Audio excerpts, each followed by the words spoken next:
Subscribe करें और bell दबाएं ताकि कोई खबर रह न जाए।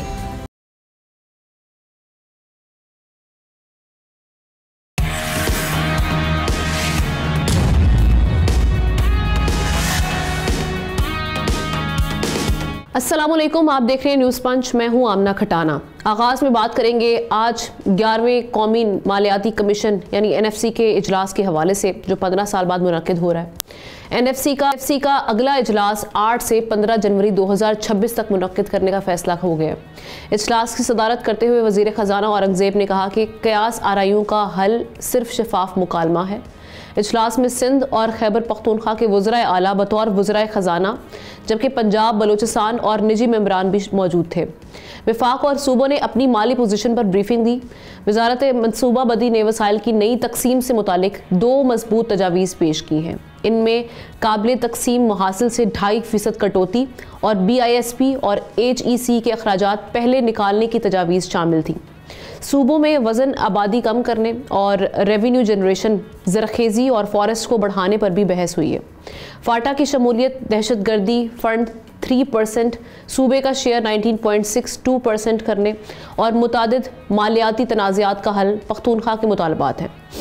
अब हम देख रहे हैं कि काम कमिश्नों के बाद ये जो अब NFC का इजलास हुआ है वाकई तकसीम वसाइल का नया रास्ता अपनाएगा और क्या फेडरेशन और जो प्रोविंशियल इस वक्त मामला चल रहे हैं उसको देखते हुए ये मामला बढ़ेंगे आगे, या फिर ये एक इजलास के बाद दूसरे इजलास का हमें वेट करना पड़ेगा। इसी पर बात करने के लिए हमें ज्वाइन किया ज़ाहिर शाह शराजी साहब ने, सीनियर एनालिस्ट, उनके साथ साथ सीनियर एनालिस्ट हमाद रुहेला ने भी हमें ज्वाइन किया। दोनों को वेलकम करते हैं प्रोग्राम में। शाह साहब, KP ने इसमें अपना जो मुतालबात हैं वो रेज़ किए हैं। आज का जो NFC इजलास हुआ है उसको आप किस तरह से देख रहे हैं, और ख़ास तौर पे जो मुतालबात रेज़ किए गए हैं जिनमें हम देख रहे हैं कि फिस्कल डिस्प्यूट्स के हवाले से KP का 19.62 शेयर का, ये किस तरह से देख रहे हैं अमली तौर पर और कानूनी तौर पर कितने मजबूत मुतालबात हैं? देखिए, मेरे ख्याल में 18th अमेंडमेंट के बाद जब सूबों को इख्तियारात दिया गया तो बहुत सारी चीज़ें ऐसी थी कागज़ के ऊपर तो हो गई लेकिन प्रैक्टिकली उसके ऊपर इम्प्लीमेंटेशन नहीं हुआ। दूसरा, अगर आप देखें, फाटा का मर्जर अच्छा था, बुरा था, उसे कर दिया गया और वो फाटा की तमाम आबादी जो कि किसी ज़माने में वो फेडरल गवर्नमेंट की रिस्पॉन्सिबिलिटी थी, फंड्स वहाँ से आते थे, वो सूबे के ऊपर उसको डाल दिया गया। फाटा के मर्जर के बाद तकरीबन उससे पहले 14.5% सूबे को हिस्सा मिलता था आबादी के तनासुब से। अब वो जाहिर बात है कि फाटा की आबादी आपने उसमें इंक्लूड की तो 19.62% होना चाहिए था, जो कि आज तक विफाकी हुकूमत ने नहीं दी। एक तो सबसे बड़ा मुतालबा KP का ये और बड़ा जस्टिफाइड भी है। लेकिन एक बड़ी अजीब सी बात यहाँ मैं कहूँगा, सवाल एक ये उठता है कि जब पीपल्स पार्टी की हुकूमत थी सेंटर में भी और अवामी नेशनल पार्टी पीपल्स पार्टी की कोलिशन गवर्नमेंट थी, उस वक्त भी ये मामला हल नहीं हो सका। उसके बाद अगर आप देखें, हाँ, उस वक्त 10 अरब रुपए जो है ना यकमुश्त दिए गए थे अवामी नेशनल पार्टी और पीपल्स पार्टी के जरदारी साहब के वक्त थे। उसके बाद अगर आप ओवरऑल देखें तो जो तहरीक इंसाफ की हुकूमत इस वक्त KP के मुतालबात कर रही है, मैं उन पर बाद में आता हूँ, लेकिन जब इमरान खान साहब की हुकूमत थी सेंटर में तो वो 3 साल के अंदर क्यों नहीं मिले? ना तो नेट हाइडल प्रॉफिट में सूबे का शेयर मिला। आज कैलकुलेशन की जा रही है कि 1357 अरब रुपए सूबे के वफाक के जिम्मे रहते हैं, तो ये आज के तो नहीं रहते, ये तो पिछली हुकूमत में भी रहते थे जब 3 साल से सूबे में PTI की हुकूमत थी और सेंटर में भी PTI की हुकूमत थी 3 साल तक। उसके बाद अगर आप देखें, आपका NFC जो मामला है वो उसके ऊपर भी अभी कंट्रोवर्सी है।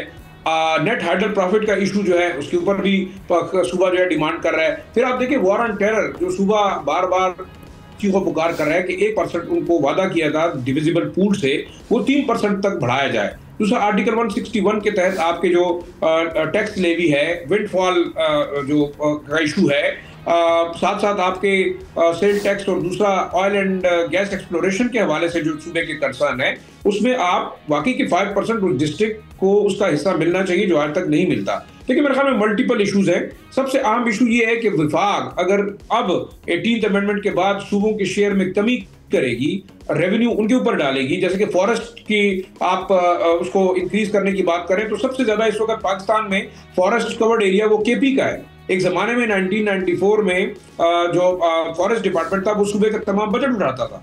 मिनरल्स का कंट्रोल सूबा मांग रहा है, आप उसको नहीं दे रहे। बेशक वफाक के अंदर आते हैं, लेकिन SIFC के बनने के बाद सूबे के लोगों का ये मुतालबा बिल्कुल जस्टिफाइड है। इसके ऊपर किसी किस्म की जो है ना वो कंट्रोवर्सी नहीं जनरेट करनी चाहिए। अब आप देखिए, माइन द मिनरल बिल जब पेश हुआ उसके ऊपर आज भी अगर चुप तो हो गए हैं लोग, लेकिन कंट्रोवर्सी चल रही है। फिर आप पानी की तकसीम की बात कर रहे हैं, सुबह बार बार चीखो पुकार कर रहे हैं कि आप उसको उसके शेयर के मुताबिक पानी का हिस्सा दें, वो नहीं मिल रहा। सिंध अपना जो है मामला को उठा रहा है। तो एक चीज हमें बड़ी ऑब्जेक्टिवली देखना होगा, अगर हम विफाक को यगानगत और इकाई के तौर पे देखना चाहते हैं तो फेडरल गवर्नमेंट को खुद कुर्बानियां देनी पड़ेंगी। आखिरी जो चीज है, मौजूदा हुकूमत में जो केपी और विफाकी हुकूमत के दरमियान कॉन्फ्लिक्ट है, तकरीबन 3.415 ट्रिलियन आपका पीएसटीपी है, जिसमें 2.62% ऑलमोस्ट 2.62 ट्रिलियन जो है वो पंजाब के हिस्से में चला गया। सिंध क्योंकि कोलिशन पार्टनर है, पीपल्स पार्टी ने रोध होकर कुछ हिस्सा ले लिया। अब आप बताएं 90 की करीब जो पीएसटीपी की स्कीमें थी, हम केपी गवर्नमेंट की सपोर्ट नहीं कर रहे, हम खैबर पख्तूनख्वा के अवाम की बात कर रहे हैं। और ये हमारे इंटेलिजेंसिया जो हमारे यहाँ पे पढ़े लिखे चीजें उठानी चाहिए। मेरे ख्याल में सूबे के लोगों के साथ इंतहाई ज्यादती है अगर फेडरल गवर्नमेंट करती है, और इसमें तमाम इदारों का रोल होना चाहिए। आखिरी जो मैं बात करना चाहता हूँ, कल परसों पेशावर में मुख्तलिफ सेमिनार कराए गए एनएफसी के ऊपर। आपने देखा कि यूनिवर्सिटीज के अंदर, कॉलेजेस के अंदर, और आला फसडन हमारे पास एनएफसी के इतने एक्सपर्ट्स निकल आए कि हम खुद परेशान हो गए, ये लोग कहना क्या चाहते हैं। लेकिन जब सियासी जमातों की लीडरशिप से बात की गई, उनका एक ही सवाल था, और आप आमना वो सवाल शायद अगर हमाद से कर ले या आप अपने व्यूअर से कर लें, वो सवाल ये है कि जब सियासी जमातें, अवाम की नुमाइंदा जमातें असम्बलियों के अंदर बैठी हुई हैं, वो फेडरल असम्बलियों के अंदर भी बैठे हुए हैं, वो सेनेट के अंदर भी बैठे हुए हैं, बड़े बड़े दिमाग हैं, इतने बड़े बड़े इंटेलेक्चुअल्स हैं, कानून साजियां करते हैं, एक सवाल इनसे ये पूछा जाना चाहिए कि आज तक वो क्यों एनएफसी और जो काउंसिल ऑफ कॉमन इंटरेस्ट के अंदर जो फैसले होते हैं उनको इम्प्लीमेंट क्यों नहीं कर रहे? ये इतनी कठपुतली क्यों है? एक सवाल ये इनसे बनता है, हम उसका जवाब नहीं दे सकते। ये जवाब देंगे कि ये जब बैठे हुए असेंबलीज के अंदर, मुल्क के अंदर सियासत कर रहे हैं, मुल्क के हुक्मरान हैं, तो कौन सी ऐसी ताकत है जो कि सूबों को उनका हिस्सा और शेयर देने से रोकती है? क्या ये इतने लाचार हैं? तो फिर ये नुमाइंदे क्यों है हमारे?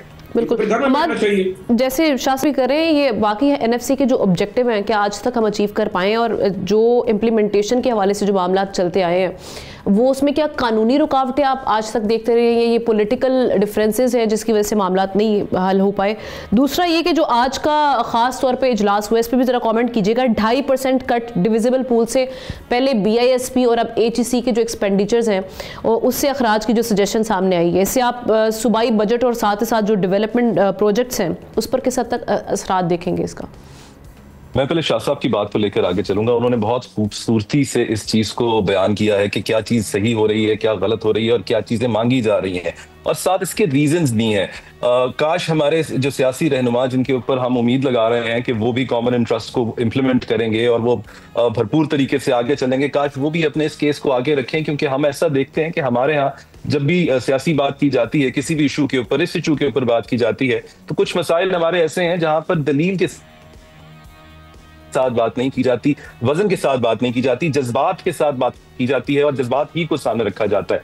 बल्कि मैं तो इस बात को ऐसे कहूंगा कि शायद बहुत ही कम चीजें ऐसी हैं जहां हम दलील के ऊपर बात करते हैं, डिस्कशन के ऊपर बात करते हैं, वरना हम तो जज्बात से नथी कर देते हैं हर चीज को। तो ऐसी आवाम को काबू करना बड़ा आसान होता है। जो भी ताकत में होता है, जो भी उस वक्त ताकत में होता है, उसकी जो भी इंटरेस्ट के खिलाफ बात हो रही होती है, एनएफसी को कम करने की या ज्यादा करने की, या प्रोविंसेस को कम करने की, या डिविजन्स को बढ़ाने की, या कोई भी और बात होती है, तो वो इसको कह देते हैं कि ये कोई बैरूनी हाथ है या ये कोई मुल्की सालमियत का मसला है, इसके ऊपर बात नहीं की जा सकती। ये जो एनएफसी का करंट फॉर्म है, ये तो 2010 में हमें मिली है। इससे पहले भी मुल्क तो चल रहा था, 2010 से पहले तो फॉर्मूला मुख्तलिफ था इसके बारे में। तो लिहाजा ये नए फॉर्मूले के साथ तो हम सिर्फ 15 साल से चल रहे हैं। इसके अंदर बेहतरी की गुंजाइश है, तो इसके बारे में हमें बात कर लेनी चाहिए, इसमें कोई बुराई नहीं है। हाँ, ये एक अलग बात है कि पहले मुल्क कैसे चल रहा था, आज कैसे चल रहा था। ना उस वक्त कोई दूध की नदियां बही जा रही थी, ना आज कोई दूध की नदियां अवाम तक पहुंच रही हैं। लेकिन शायद इसकी वजह शायद ये है कि अवाम तक वसाइल पहुंचाने की लड़ाई इतनी नजर नहीं आती। मुझे नहीं नजर आता कि शायद ये इख्तियारात अवाम तक पहुंचाने की लड़ाई है, या हकूक अवाम तक पहुंचाने की लड़ाई है, या कोई बहस है। अगर ऐसा होता तो हम सिर्फ आज एनएफसी के बारे में बात ना कर रहे होते, हम पीएफसी के बारे में भी बात करते कि प्रोविंशियल फाइनेंशियल कमीशन का अवार्ड कैसे होता है, कैसे होना चाहिए, बल्दियाती लेवल पे उसको आगे कैसे डिस्ट्रीब्यूट होना चाहिए। ऐसा लगता है कि जो हमारे सियासतदान हैं, जो हमारे हुकूमत में लोग होते हैं, उनको डेवोल्यूशन ऑफ पावर और डिस्ट्रीब्यूशन ऑफ वेल्थ वहां तक तो अच्छी लगती है जहां तक उनके पास आके रुक जाए। इससे आगे जब उन्हें बांटनी पड़ती है तो वो उन्हें अच्छी नहीं लगती, और उनसे कोई ऐसी मेरे ख्याल से मांग भी नहीं की जाती, उनके लोग भी उनसे ये मांग नहीं करते, शायद हमारे वोटर भी अब ये मांग नहीं करते, सियासी वर्कर भी मांग नहीं करते, क्योंकि उनकी तो सबसे बड़ी मांग मुझे अक्सर यही दिखाई देती है कि जब उनका दौरे हुकूमत आए तो उस दौरे हुकूमत में उस सियासी वर्कर के ऊपर कोई पर्चा ना काटा जाए, वो इसी में खुश हो जाते हैं। वोटर और आम आदमी की तो बात ही खत्म हो जाती है। तो हमें बड़े आसानी से बताया जाता है कि ये सूबाई खुद मुख्तारी का मसला है। अगर ये सूबाई खुद मुख्तारी का मसला है तो बाकी अवाम की खुद मुख्तारी का मसला कब सॉल्व किया जाएगा? सियासत के ऊपर बात करने से ज्यादा मैं थोड़ा सा अगर फॉर्मूले के ऊपर बात कर दूं कि करंट सिस्टम क्या है, एनएफसी है क्या, और इसकी कलेक्शन कैसे होती है और इसकी आगे डिस्ट्रीब्यूशन कैसे होती है, ताकि हमारी आवाम खुद भी एजुकेट होकर इस बारे में फैसला कर सके कि इसको कैसे आगे बढ़ना चाहिए। आसान अल्फाज में बात करूंगा आर्टिकल्स को रेफर किए बगैर कि ये एक ऐसी बॉडी है जहां पर ये बैठकर तय किया जाता है कि जो फेडरल लेवल पे टैक्सेस कलेक्ट कर लिए गए हैं उनको सूबों में कैसे बांटा जाएगा। अब यहाँ पर ये बात ज़हन में रखने की जरूरत है कि जो फेडरल लेवल पे टैक्स कलेक्ट किया जाता है सिर्फ उसको आगे शेयर किया जाता है, जो नॉन टैक्स रेवेन्यू होता है उसको आगे शेयर नहीं किया जाता। ऐसे ही जो प्रोविंसेस अपने टैक्सेस लेते हैं वो भी वफाक के साथ शेयर नहीं किए जाते। तो इससे पहले जो 2010 की बात है, 18वीं तरमीम की बात है, इससे पहले जो फॉर्मूला था वो सिर्फ और सिर्फ पॉपुलेशन के ऊपर होता था कि जिसका जितनी पॉपुलेशन होती थी उसके मुताबिक पैसे मिल जाते थे, और 47% गालबन ये परसेंटेज थी जो सूबों में बांटी आगे जाती थी। अब जब से ये 18वीं तरमीम आई तो इसको चेंज करके 58 के करीब लेकर जाया गया है। अभी मजीद इजाफे की भी बात की जा रही है, यानी कि जो 42% बच गया है उसके अंदर से वफाक से कहा जाता है कि वो डेट सर्विसिंग भी करे, वो अपने कुछ जो डेवलपमेंट वर्क्स हैं वो भी करें, और जो डिफेंस एक्टिविटीज हैं वो भी करें। आपने और हमने अभी मई के महीना अभी चंद ही माह पहले गुजरा है, हमने देखा है जो मार्का हुआ है, हमें पता चल गया है कि हम ऐसे खित्ते में रहते हैं जहां पर हमारे पास कोई अब ऑप्शन नहीं कि हम अपने दिफा को मजबूत ना करें। अगर हम उस किटी को, जो नेशनल किटी जो फेडरल के पास बच जाती है जिसमें से डिफेंस को करना होता है, अगर उसको मजीद कम कर रहे हैं और उसको मजीद कम लेकर जाना चाहते हैं हमारे सियासतदान, तो वो इसके बारे में कोई रोड मैप भी दे दीजिए कि फिर वफाक के बारे में एक्टिविटीज को कैसे शेयर किया जाएगा। ये 58% तो वर्टिकल डिस्ट्रीब्यूशन है, वो की जाती है। जो इसके अलावा हॉरिजेंटल डिस्ट्रीब्यूशन है उसके भी फैक्टर्स बड़े इंपॉर्टेंट है आवाम के सामने रखने, कि प्रोविंसेस के आपस में कैसे इस चीज को डिस्ट्रीब्यूट किया जाएगा। जो एक सबसे बड़ा फैक्टर है 82% जिसको वेटेज दी गई है वो पॉपुलेशन है, यानी कि जहां की जितनी ज्यादा पॉपुलेशन होगी वहां उस सूबाई हुकूमत को उतने ज्यादा पैसे मिलेंगे। हमें एक तरफ बताया जाता है कि हमारा कौमी मसला आबादी है, हमें आबादी कम करने की जरूरत है, लेकिन जब आप एनएफसी का ये फैक्टर देखते हैं, ये अवार्ड करने का फैक्टर देखते हैं, तो ऐसे लगता है कि आप ज्यादा आबादी को इंसेंटिवाइज कर रहे हैं, यानी कि जहां जितनी ज्यादा आबादी होगी उतने ज्यादा उस हुकूमत को पैसे मिलेंगे। तो ये मुल्की लेवल पे तो बड़ा मसला नजर आता है कि आबादी एक बहुत बड़ा मसला है, लेकिन सूबाई हुकूमत के लिए तो ये पैसे कमाने का एक जरिया बनता जा रहा है। इसी तरीके से जो दूसरा फैक्टर रखा जाता है सामने वो गुर्बत का रखा जाता है कि कहां पर कितना कम काम हुआ है, कहां पर कितनी ज्यादा गुर्बत है, उतने ज्यादा पैसे उस हुकूमत को दिए जाए। जब गुर्बत को भी मेंटेन रखा जाएगा या बढ़ाया जाएगा अपने हिस्से को बढ़ाने के लिए, तो फिर हम ये उम्मीद कैसे कर सकते हैं सूबाई हुकूमतों से कि वो नौकरियां बढ़ाने की कोई कार्रवाई करें, कोई ऐसे प्लान्स लेके आए जहां पर सर्कुलेशन ऑफ वेल्थ की जाए, या फिर वो तालीम के ऊपर खर्चा करें। आप देख रही हैं कि तालीम के जो बजट है वो बढ़ते जाते हैं, लेकिन उसका कोई इफेक्ट हमें एज सच नजर नहीं आ रहा। बहुत से स्कूल्स के बारे में, बहुत से एजुकेशन सिस्टम्स के बारे में आज भी मेयार गिरता चला जा रहा है। तो जहां हमने ये फैक्टर्स रखे हैं, मैं ये नहीं कह रहा कि इनको खत्म कर दिया जाए, मैं ये कह रहा हूं कि इनके साथ मजीद माइलस्टोन जरूर ऐड कर देने चाहिए कि अगर आपकी वहां पर पॉपुलेशन ज्यादा है तो कोई एक माइलस्टोन कर दिया जाए कि आने वाले 5 साल में, 10 साल में क्या एक्टिविटीज, क्या की परफॉर्मेंस इंडिकेटर्स वहां की सूबाई हुकूमत अचीव करेगी, तो अगली बार उसको ऐसा अवार्ड दिया जाएगा या उस तनासुब से दिया जाएगा। क्योंकि अगर अकाउंटेबिलिटी नहीं रहेगी और सिर्फ डिस्ट्रीब्यूशन होगी तो वो किसी चीज का हल नहीं। बिल्कुल ठीक। शाह साहब, पख्तूनख्वा के हवाले से जो एक तो खास तौर पे वहाँ पे जो मामलात हैं security wise, law and order के जो इस वक्त वहाँ पे थ्रेट्स भी पाए जाते हैं, वहाँ पे जो ऑपरेशंस भी चलते रहते हैं, उनको देखते हुए जैसे हमाद ने भी एक नुकता उठाया कि सिक्योरिटी नीड्स को भी हमें देखना है, जो कि हमें पता चल गया हम किस खित्ते में रहते हैं, यहाँ पे हर वक्त जंग के बादल मंडलाए रहते हैं। ये कहिएगा सिक्योरिटी नीड्स के साथ हमें अपनी रेवेन्यू टारगेट्स को भी देखना है, डेवलपमेंट्स को भी देखना है। इन चीज़ों को देखते हुए कैसे बैलेंस क्रिएट किया जाए, क्योंकि हम तो माशाल्लाह से देख रहे हैं कि फेडरल और जो केपी की गवर्नमेंट है उनके दरमियान जो एक रिफ्ट पाई जाती है वो ना ख़त्म होने वाली है। तो ये किस तरीके से कोई पॉलिसी मेजर्स ले सकेंगे, कोऑर्डिनेटेड एफर्ट हमें नज़र आए उसमें, और उसमें दोनों चीज़ों के दरमियान एक बैलेंस होना चाहिए। देखिए, हमारा सबसे इम्पोर्टेंट चीज़ आपकी प्रायोरिटीज़ है। अगर आपके यहाँ इल गवर्नेंस है, इल प्लानिंग है, और आपके यहाँ आज केपी की अगर बात करूँ 4.9 मिलियन बच्चे स्कूल से बाहर हैं, और आप उन बच्चों को स्कूल में वापस भिजवाने के लिए आपको कम से कम 3000 स्कूल जो है ना वो चाहिए होंगे, और आप एक साल में 15 स्कूल बना सकते हैं। तो आप अंदाजा, जब इन बच्चों को आप वापस स्कूल भिजवाने की कोशिश करेंगे तो आपको कितने 300 साल लगेंगे इन बच्चों को स्कूल भिजवाने में। मैं ये कहना चाह रहा हूँ कि यहाँ सबसे बड़ा इशू रिसोर्सेज का भी नहीं है। रिसोर्सेज आपको एलोकेट होते हैं, चाहे वो कर्जे पे आते हैं, चाहे वर्ल्ड बैंक कर्जा देता है, चाहे आपका 90% आपको फेडरल गवर्नमेंट देती है, सूबे की बात कर रहा हूँ। लेकिन अब आपने आगे प्लान क्या किया, आपकी प्रायोरिटीज क्या है? अगर आपका तकरीबन 70% बजट है वो नॉन डेवलपमेंट एक्सपेंडिचर्स में जाता है, आपकी सैलरीज में जाता है, आपके पर्क्स एंड प्रिविलेजेस में जाता है, बिलियंस ऑफ लीटर्स आपका फ्यूल खर्च होता है, अफसरान की जो है ना वो आयाशियों पे जाता है, तो फिर जाहिर बात है आपको इसी किस्म के मसाइल का सामना करना पड़ेगा। दूसरा, देखिए, केपी का जो एक स्पेशल कॉन्टेक्स्ट है वो आपका लॉ एंड ऑर्डर का इशू है। पॉवर्टी सबसे ज्यादा आप देख ले यहाँ पे, आपके जो मिलेनियम डेवलपमेंट गोल्स है वो हम कहाँ पे, केपी कहाँ पे स्टैंड करता है when it comes to gender parity, when it comes to education, when it comes to climate change. ये तमाम की तमाम चीजें जाहिर बात है कि वो सूबे जो कि समझते हैं कि कम डेवलप्ड है, अंडर डेवलप्ड है, because of a number of reason. और केपी में सबसे इंपॉर्टेंट जो रीजन है वो है लॉ एंड ऑर्डर का। पिछले 50-60 सालों से आप दहशतगर्दी के खिलाफ फ्रंट लाइन स्टेट के तौर पर है। आज भी आपका पेरिफेरीज, जितने पेरिफेरल आपके डिस्ट्रिक्ट्स हैं, वहां पे आप रात को 8-9 बजे के बाद बाहर मूव नहीं कर सकते। तो देखिए, मेरे ख्याल में प्रायोरिटी ये फेडरल गवर्नमेंट की भी होनी चाहिए, प्रोविंशियल की भी होनी चाहिए। प्रेसिडेंट मुशर्रफ के जमाने से हमने पैकेजेस सुने थे कि जी पेशावर जो है फ्रंट लाइन सिटी है, उसके लिए हम एक बहुत बड़ा जो पैकेज देंगे। फिर हमने देखा अमेरिकन जब आए तो उन्होंने कहा हम आरओजीज बनाएंगे, रिकंस्ट्रक्शन अपॉर्चुनिटी जोन्स। अब सीपैक आया है कि यहाँ पे हम जो है ना इंडस्ट्रियल जोन बनाएंगे।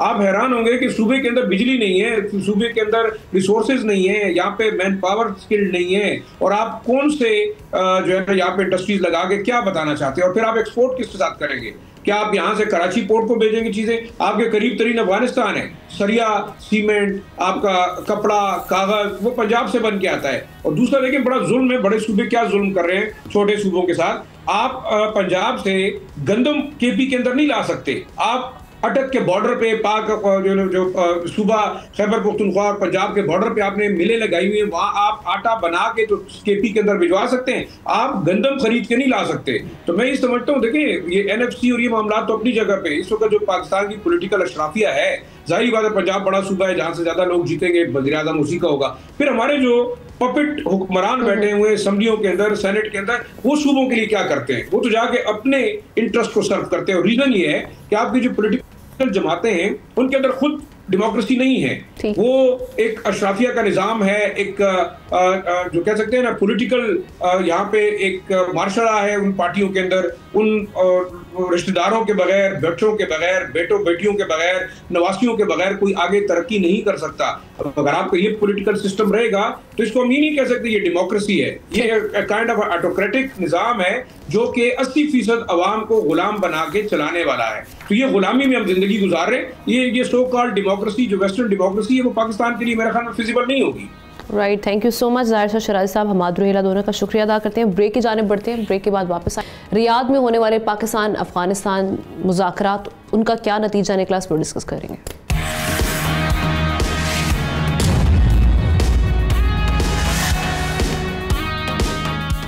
Welcome back. बात करेंगे अफगान इशू के हवाले से। अफगानिस्तान के साथ कशीदगी के साए ख़त्म नहीं हुए। सऊदी अरब में मुबैना मुज़ाकरात का नया दौर भी किसी बड़ी कामयाबी के बगैर ख़त्म हुआ। वाहिद पेशरफ्त ये हुई है कि दोनों ममालिक ने कमज़ोर जंगबंदी बरकरार रखने पर इत्तफाक किया। दूसरी जानिब पाकिस्तान ने इंसानी बुनियादों पर बड़ा कदम उठाते हुए यूएन के इमदादी कंटेनर्स के लिए चमन और तुरखम बॉर्डर्स खोल दिए। 50 रोज़ से बॉर्डर बंद होने से अफगानिस्तान में खुराक और अद्वियात की शदीद किल्लत पैदा हो चुकी है, जिसे दूर करने के लिए ये फैसला किया गया है। अब सारी सूरत हाल की किस तरीके से आमादा किया जाता है अफ़गान तालिबान पर क्या ऐसे प्रेशर्स या इंसेंटिव्स हैं जो देखकर हम देख सकते हैं कि ये जो इशू है ये रिजॉल्व हो जाए? इस पर बात करने के लिए हमें ज्वाइन किया है senior defence analyst brigadier retired Masood Ahmed Khan साहब ने। वेलकम सर, आपको प्रोग्राम में वेलकम करते हुए सवाल आपके सामने ये है कि सऊदी अरब ने भी अब कोशिश करके देख ली है दीगर ममालिक की तरह, और जैसे कि मैंने अपने इंट्रो में भी बात की कि बेनतीजा हुए ये मुज़ाकरात भी। आप क्या समझते हैं कि पाकिस्तान का एक रिटन अश्योरेंस पाकिस्तान चाह रहा है कि एंटी पाकिस्तान जो फोर्सेस हैं या ग्रुप्स हैं उनके अगेंस्ट एक ठोस इकदाम किए जाएं अफ़गान तालिबान की जानिब से? क्यों अफ़गान तालिबान ढिठाई से जमे हुए इस मुतालबे से भाग रहे हैं, और ऐसे क्या प्रेशर्स अब रह जाते हैं या कैसे कौन से ऑप्शंस रह जाते हैं पाकिस्तान के पास कि वो उनको अपनाकर इस मसले का एक बार पायदार हल निकाल लें? जी हाँ, बहुत शुक्रिया। देखें, पाकिस्तान के पास तो ऑप्शंस बहुत हैं। जब ये अब रही बात ये सऊदी अरब वाली, तो ऑफिशियली इसको कंफर्म नहीं किया गया है। ना पाकिस्तान वाज विलिंग, ना पाकिस्तान ने कोई ऐसी डिमांड की थी बातचीत के लिए। पाकिस्तान का एक ही डिमांड है, अफगान सॉइल पाकिस्तान के अगेंस्ट इस्तेमाल हो। दैट इज़ वेरी क्लियर और कैटेगोरिक है, सबको इन्होंने यही बताया हुआ है। That is one thing. बाकी देखें कि दुनिया आप समझती है कि पाकिस्तान एक फ्रंट लाइन स्टेट है जब दहशतगर्दी के लिए क्रॉस बॉर्डर टेररिज्म हो रही है, सुसाइड अटैक्स अफगानिस्तान से आके लोग कर रहे हैं, और इसके बाद यहाँ पे क्रॉस बॉर्डर हमले हो रहे हैं। अफगान नेशनल्स आ रहे हैं, 136 इस साल ये मारे गए हैं, तश्कीलें अफगानिस्तान से आ रही हैं।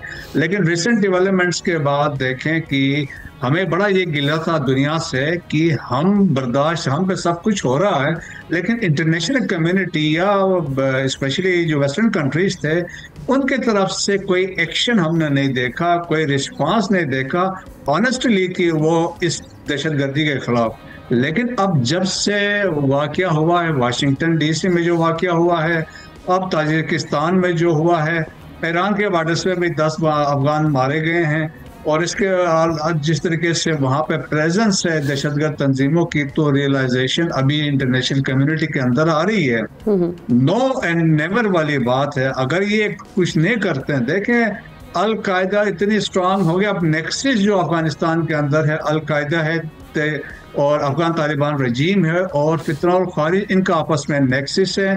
और तो मेरे ख्याल में फ्यूचर में बहुत मुश्किलात हो सकती हैं। देखें कि हम तो अभी ये कह सकते हैं कि अफगानिस्तान में जो इकोसिस्टम दहशतगर्दी का बना है, दैट इज ट्रांसनेशनल प्लॉटिंग के लिए बना है। 9/11 का जो प्लानिंग थी वो अफगानिस्तान में की गई थी, और अभी भी जितने कुछ ताने बाने जितने होते हैं बात हो रहे हैं, वो लिंक यहाँ से बनते हैं। 41 कंट्रीज से दुनिया में उन्होंने ये ऑफिशियली कहा है कि अफगान स्लीपर सेल से उनके मुल्कों में, यूरोपियन यूनियन ने 92 थ्रेट अलर्ट्स जारी किए हैं कि अफगान रिलेटेड जो रेडिकलाइजेशन है, और इसके अलावा खाली जर्मनी ने कोई 118 थ्रेट अलर्ट्स हैं, जर्मनी के अपने भी हैं। सो एक थ्रेट है, अंडरस्टैंडिंग है। सो अब बात है कि इंटरनेशनल कम्युनिटी इसको किस तरीके से लेती है। क्या वो अमेरिका इनको फंडिंग करता रहेगा, $69 मिलियन वो देते रहेंगे, या वो इसको बेस बना के सैंक्शंस लगाते हैं, इनके एसेट्स मजीद कहीं पे भी हैं तो उसको फ्रीज करते हैं और इनको ट्रेवल बैन लगाते हैं, और वर्स्ट के सिनेरियो में क्या उस पर कोई इंटरवेंशन भी हो सकती है। अब तो इतलात आ रही हैं कि वहाँ पे मजीद दहशतगर्द जो है मिडिल ईस्ट से भी दाखिल हो चुके हैं। सो हालात तो वाकयात जिस तरह बता रहे हैं कि all is not well inside Afghanistan. Right. अच्छा, ये जो सीज फायर बरकरार रखने का पर इत्तेफाक हुआ है, जो सऊदी अरब की मीडिएशन से जो मुज़ाकरात हुए हैं, कितनी अब आपको लग रहा है कि कितनी देर तक हम इसको होल्ड कर पाएंगे? क्योंकि ऑब्वियसली जो हालात हैं, ना तो मुज़ाकरात मसाइल हल नहीं हुए, तो आप समझते हैं कि सीज फायर लॉन्ग टर्म के लिए आपको दिखाई दे रही है? उन्होंने कहा था सीज फायर हो या ना हो, लेकिन हमारे लिए एक बहुत इंपॉर्टेंट थिंग है, अगर कोई अटैक अफगानिस्तान से ओरिजिनेट करता है या अटैक पाकिस्तान में होता है, ताने बाने एस्टेब्लिश होते हैं, तो उसके लिए जवाब जरूर दिया जाएगा। और पाकिस्तान के पास देखेगा अभी तक पेंडिंग है, हमने अभी तक तो रिस्पांस नहीं दिया है। कैडेट का रिश्वाना में जो कुछ हुआ है, फ्रंटियर कांस्टेबलरी का जो हेडक्वार्टर पेशावर में हमला हुआ है, जुडिशल कम्प्लेक्स इस्लामाबाद में जो हुआ, अब रिसेंटली जो असिस्टेंट कमिश्नर पे हमला हुआ है नॉर्थ वजीरिस्तान के, सो बहुत सारे वाकयात है इसमें अफगानिस्तान की इन्वॉल्वमेंट है। सो पाकिस्तान ने तो देखे एक झलक दिखाई थी, but Pakistan reserve the right, उन्होंने कहा कि हम इस पर जवाब देंगे और हमें कहाँ स्ट्राइक करना ये हमें पता। Right, thank you so much. Brigadier retired Masood Ahmed Khan साहब हमारे साथ मौजूद थे इस पर बात करने के लिए। बात करेंगे रशियन प्रेसिडेंट की होने वाली मुलाकात के हवाले से। रूसी सदर के भारत पहुंचने से पहले ही यूरोपीय सफ़ीरों के भारतीय अखबार में शाया मुश्तरका मजमून ने नया तनाज़ा खड़ा कर दिया है। भारत ने इस सिफारती मुदाखलत को नाकाबिल कबूल करार देते हुए कहा है कि ये रूसी सदर की आमद से कबल दबाव बढ़ाने की कोशिश है। मोदी गवर्नमेंट रूस के साथ दिफाई, तिजारती और तवानाई के अहम मुआहदों को हतमी शक्ल देने की उम्मीद रखती है। तिजारत को $100 बिलियन तक बढ़ाने का इरादा है। खबरों के मुताबिक इंडिया रशिया से नया S-500 दिफाई निज़ाम और 5th जनरेशन Su-57 लड़ाका तैयारी भी खरीदना चाहता है। लेकिन ये डेवलपमेंट एक ऐसे वक्त में होने जा रही है जब इंडिया पर रशिया से ऑयल की खरीदारी बंद करने के लिए अमरीकी दबाव में इजाफा हुआ है और भारत को ये खरीदारी कम करना पड़ी है। अब अमरीका के साथ यूरोप भी दबाव बढ़ा रहा है। जनवरी में जर्मन चांसलर का भी दौरा मुतवक्के है, जो भारत के लिए बड़ा इम्तिहान साबित हो सकता है। किस भारत सारी सिचुएशन को टैकल करेगा, इस पर बात करने के लिए हामिद खान अल-मशरकी साहब इंटरनेशनल अफेयर एक्सपर्ट हैं, उन्होंने हमें ज्वाइन किया है। Thank you so much for your time sir. 2022 के बाद हम देख रहे हैं कि यूक्रेन जंग जो रशिया की हो रही थी उसके बाद पहला विजिट है सदर पुतिन का, और आप समझते हैं कि जो अब इंडिया पर हालिया प्रेशर है, पहले अमेरिका से और अब वेस्टर्न प्रेशर भी हम देख रहे हैं कि वो भी आ चुका है। ऑल्दो कि इंडिया के प्रेशर को ओवरकम करने के लिए समहाउ ड्रास्टिकली इन्होंने ऑयल इंपोर्ट पर थोड़ा सा कट भी लगाया है। उसके बाद साथ ही साथ $100 बिलियन की जो ट्रेड है उसको बरकरार रखना रशिया के साथ, कितना आपको रियलिस्टिक टारगेट लग रहा है? और साथ ही साथ भारत अब इस इम्तिहान से निकलेगा कैसे, आगे कैसे बढ़ेगा? बहुत शुक्रिया आमना। देखिए, बात यह है कि जो मोदी सरकार है वो अपनी रवायती मुनाफिकाना पॉलिसी से और दोहरे मयार से बाहर नहीं आ पा रही। एक तरफ तो उनकी कोशिश है कि उनका जो है हर सूरत वो अमेरिका से ताल्लुकात भी बेहतर हो जाए, दूसरी तरफ उनकी कोशिश है कि यूरोप से भी ताल्लुकात बेहतर है। और सबसे अहम बात यह है कि वो एक जानिब तो रूस से तेल खरीद रहे हैं, जबकि दूसरी जानिब वो यूरोप को और बाकी दुनिया को ये बावर कराना चाह रहे हैं कि शायद वो यूक्रेन जंग का हिस्सा नहीं है। जबकि सदर ट्रंप ने बड़ा वाज़ेह तौर पर कहा कि जिस अंदाज में इंडिया जो है वो रशिया से तेल खरीद रहा है, वो डायरेक्टली रूस की मदद कर रहा है यूक्रेन को तबाह करने में, यूरोप के साथ जंग करने में। और ये जो आर्टिकल है ये इसी तनाजुर में लिखा गया है कि जो भारत की जो दोहरी पॉलिसी है, जहां वो अपनी दिफाई सलाहियत बढ़ाने के लिए एक बार फिर S-500 लेना चाह रहा है, 5th जनरेशन स्टेल्थ हथियारें रशिया से लेना चाह रहा है, पुतिन के साथ जो ताल्लुकात बढ़ाना चाह रहा है, उसका ये ख्याल है कि शायद इससे अमेरिका जो है वो अमेरिका की पॉलिसी में कोई नरमी आएगी, या सदर ट्रंप का रवैया, या सदर ट्रंप जो बार बार उसको याद करवाते हैं कि किस तरह हमने आपके हथियारे गिराए, वो शायद उसमें कोई कमी आएगी। तो मेरा नहीं ख्याल इसमें कमी आएगी, बल्कि मैं ये समझता हूँ कि सदर ट्रंप और अमेरिकी इंतजामिया की तरफ से बड़ा वाज़ेह रिएक्शन देखने को आएगा कि एक ही वक्त में इंडिया जो है वो दोनों तरफ प्ले नहीं कर सकता। बार बार मैं कहता आता हूँ कि कहीं इंडिया जो है वो क्वाड का हिस्सा बन के, और अमेरिका तो कहता है जी कि हम चाइना के खिलाफ आपके साथ हैं, और कहीं वो ब्रिक्स का हिस्सा बन के तो अमेरिका के खिलाफ खड़ा होता है। इसी तरह रशिया और यूक्रेन की जंग के अंदर जिस अंदाज में बिलियंस ऑफ डॉलर्स का ऑयल खरीद कर बिलाशुबा इंडिया ने रशिया की मदद भी की है, वहीं पर मैं नहीं समझता कि अब रशिया जो है वो किसी भी अंदाज में एक हद से ज्यादा इंडिया की मदद कर सकेगा मौजूदा हालात के अंदर। और सदर जो ट्रंप है उनको बड़ा एक नबा खुला उनका एक रिएक्शन आने का बड़ा मुझे यकीन है, और पुतिन को भी बड़ा नपातुले अंदाज में चलना पड़ेगा। मोदी के ऊपर एतबार नहीं किया जा सकता। और अभी हमने देखा अरुणाचल प्रदेश के हवाले से जिस अंदाज में चाइना और इंडिया एक बार फिर आमने सामने आ गए हैं, फिर उसके बाद अभी जो जिस आर्टिकल का आप हवाला दे रही हैं, पूरा यूरोप जो है वो रशिया के साथ जंग के दहाने पे। कल प्रेसिडेंट पुतिन ने बड़ा वाजे कहा कि अगर यूक्रेन जंग खत्म ना हुई, यूरोप और रशिया की जंग होगी। तो आप समझे कि यूरोप और रशिया की जंग जो है वो किस हद तक जाएगी और इंडिया कहाँ खड़ा होगा। इंडिया ये चाह रहा है कि यूरोप के अभी जर्मन वाइस चांसलर ने भी आना है विजिट पे, फिर उसके बाद यूरोपीय यूनियन में G8 का इजलास है। बहुत तो आप समझते हैं कि इस विजिट के बाद इंडिया को अपनी पोजीशन बड़ी वाजे करनी पड़ेगी, क्योंकि ऑब्वियसली जैसे हम बात करें कि यूएस सैंक्शंस के बाद ड्रास्टिकली ये ऑयल इंपोर्ट पे जो कट आ रहा है इस वक्त इंडिया की जानिब से, इस पे अब सदर पुतिन इस मामले को उठाएंगे भी और उनको अपनी पोजीशन वाजे करने के लिए कहेंगे कि अब आप इस पे अपनी पोजीशन वाजे करेंगे, वो कौन सी साइड या उनका टिल्ट किस जानिब है। देखिए आमना देखिए 1988 के कोल्ड वॉर के बाद ये पहला मौका है कि दुनिया में रूस जो है वो दोबारा एक अहम तरीन ताकत और ब्लॉक की शक्ल में सामने आ रहा है। और दुनिया में इंडिया वो वाहिद मुल्क है जो इस अंदाज में दोनों बड़ी ताकतों को धोखा दे रहा है। यानी एक तरफ वो रशिया से तेल खरीदने की बात करता है तो दूसरी तरफ वो अमेरिका के साथ और यूरोप के साथ ताल्लुकात को बेहतर करने की बात करता है, अपनी दोस्ती की बात करता है। तो मेरा ख्याल ये है कि यहाँ पर ना सिर्फ रशिया की तरफ से दबाव डाला जाएगा कि आपकी जो है वो खुलकर मोदी जो है वो अपनी पॉलिसी बयान करे, बल्कि इसके साथ साथ मैं नहीं समझता कि ट्रंप जो है वो किसी भी हालत में आप इंडिया के साथ तो बेहतर ताल्लुकात की तरफ बात करेंगे, बल्कि वो इंडिया पर अब मजीद टैरिफ बढ़ाने की बात करेंगे, वो इंडिया के ऊपर मजीद दबाव बढ़ाने की बात करेंगे। और इवन यूरोप के अंदर जो इंडिया को बहुत सारा फैसिलिटेट किया जाता था, मेरा ख्याल है अब उसमें वाज़ेह तौर पर एक चेंज नजर आएगी। और आपको एक बात बताता चलूं कि इस सारी सूरत हाल में एक बार फिर पाकिस्तान की बड़ी सफारती कामयाबी नजर आ रही है। पाकिस्तान की सफारती कामयाबी ये है कि पाकिस्तान ने पहले दिन से यूक्रेन की जंग से लेकर आज तक एक बड़ी वाज़ेह और फेयर पॉलिसी अपनाई है कि जी जंग नहीं होनी चाहिए।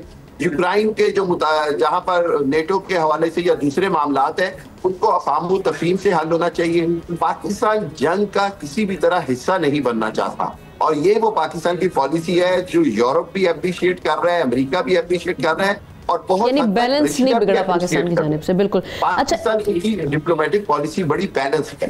एब्सोल्युटली।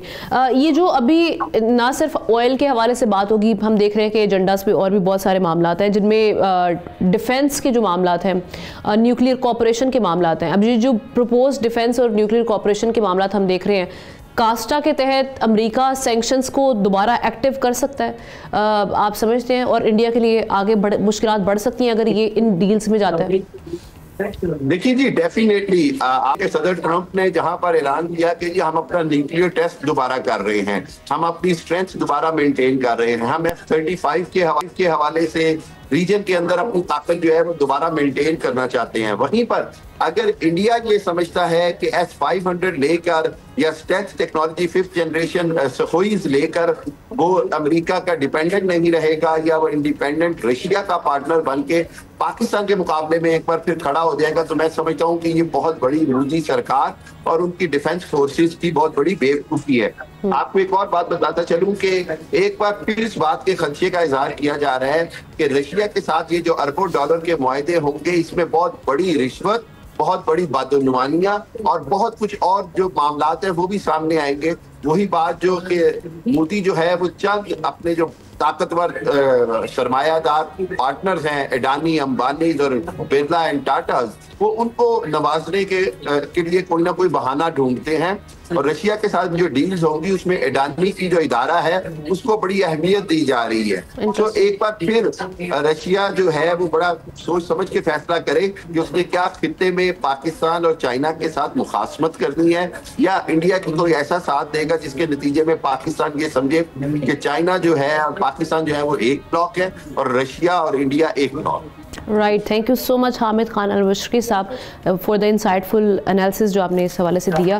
प्रोग्राम के आखिर में हम बात करेंगे पंजाब हुकूमत के इस फैसले की जो कि 25 साल बाद बसंत का त्यौहार मनाने के हवाले से है। एक त्यौहार जो कभी खुशी, चहल पहल और सकाफत का नुमाइंदा कहलाता था, लेकिन खुशी से ज़्यादा इसके पीछे खौफ था। खौफ था डोर से गर्दनें कटने का, घरों के चिराग बुझने और छतों से गिरकर जख्मी हो जाने का खौफ। इसी खतरे और जारी नुकसान की वजह से 2001 में बसंत पर पाबंदी लगा दी गई थी। पिछले साल तक यही वज़ीर आला पंजाब मरियम नवाज पख्तूनख्वा से डोर की पंजाब आमद पर सीख पा हो रही थी, लेकिन आज पंजाब हुकूमत खुद इस त्यौहार को दोबारा शुरू करने जा रही है, जिसे माजी में वो खूनी त्यौहार का नाम देती रही है।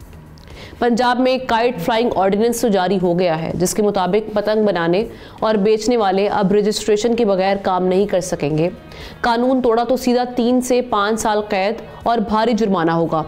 पहली गलती 50,000, दूसरी 1 लाख रुपए में पड़ेगी। चोट, नुकसान या हलाकत के जिम्मेदारों को भी सख्त सज़ा मिलेगी। 18 साल से कम उम्र बच्चे पतंग नहीं उड़ा सकेंगे। खिलाफ वर्जी की सूरत में वालिदैन बराह रास्त जिम्मेदार होंगे। लेकिन अगर ये इतनी पाबंदियां हैं, इतने खदशात हैं, तो इस खतरे के पेश नज़र बसंत जैसे त्यौहार मनाने की ज़रूरत ही क्या है? क्या बसंत की वापसी ये सही फैसला है या ख़तरनाक तजुर्बा साबित होगा? और साथ ही साथ जब ये सारे मामलात हैं तो सेफ्टी को इंश्योर करना ये कितना बड़ा चैलेंज होगा गवर्नमेंट ऑफ पंजाब के लिए, क्योंकि हम बहुत अच्छे से वाकिफ़ हैं। ख़ास तौर पे जो अंदरून लाहौर है, अगर हम उसकी बात करें, वहाँ के लोग बढ़ चढ़ कर इसमें हिस्सा लेते हैं, लेकिन वहाँ पर हम वायलेशंस भी बहुत तेज़ी से देखते हैं और वहाँ पर वायलेशंस इंश्योर करना बहुत बड़ा चैलेंज है। सो किस तरीके से ये बसंत सेफ्टी मेजर्स के साथ मनाई जा सकेगी, ये अब आने वाला वक्त बताएगा। इस खबर के हवाले से कमेंट सेक्शन में जाके आप अपनी राय का इजहार कर सकते हैं। हमें प्रोग्राम से इजाज़त दीजिए, इंशाल्लाह कल मुलाकात करेंगे। अल्लाह हाफ़िज़।